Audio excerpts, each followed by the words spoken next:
și bine vă regăsesc la un nou episod. Astăzi sunt în mașină cu patul frumușel în Exchange.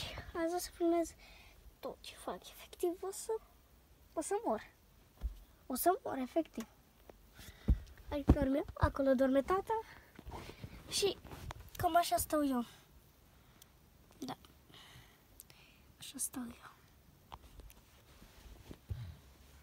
Și stau și mă uit pe geamuri. La casa mea se vede acolo, pentru că eu sunt în... Unde sunt eu? Eu sunt în curte la mine, nu se vede, dar stai că se vede poarta. Se vede că sunt la mine în curte. Tata în casă are niște treabă și de-aia. Acolo lumina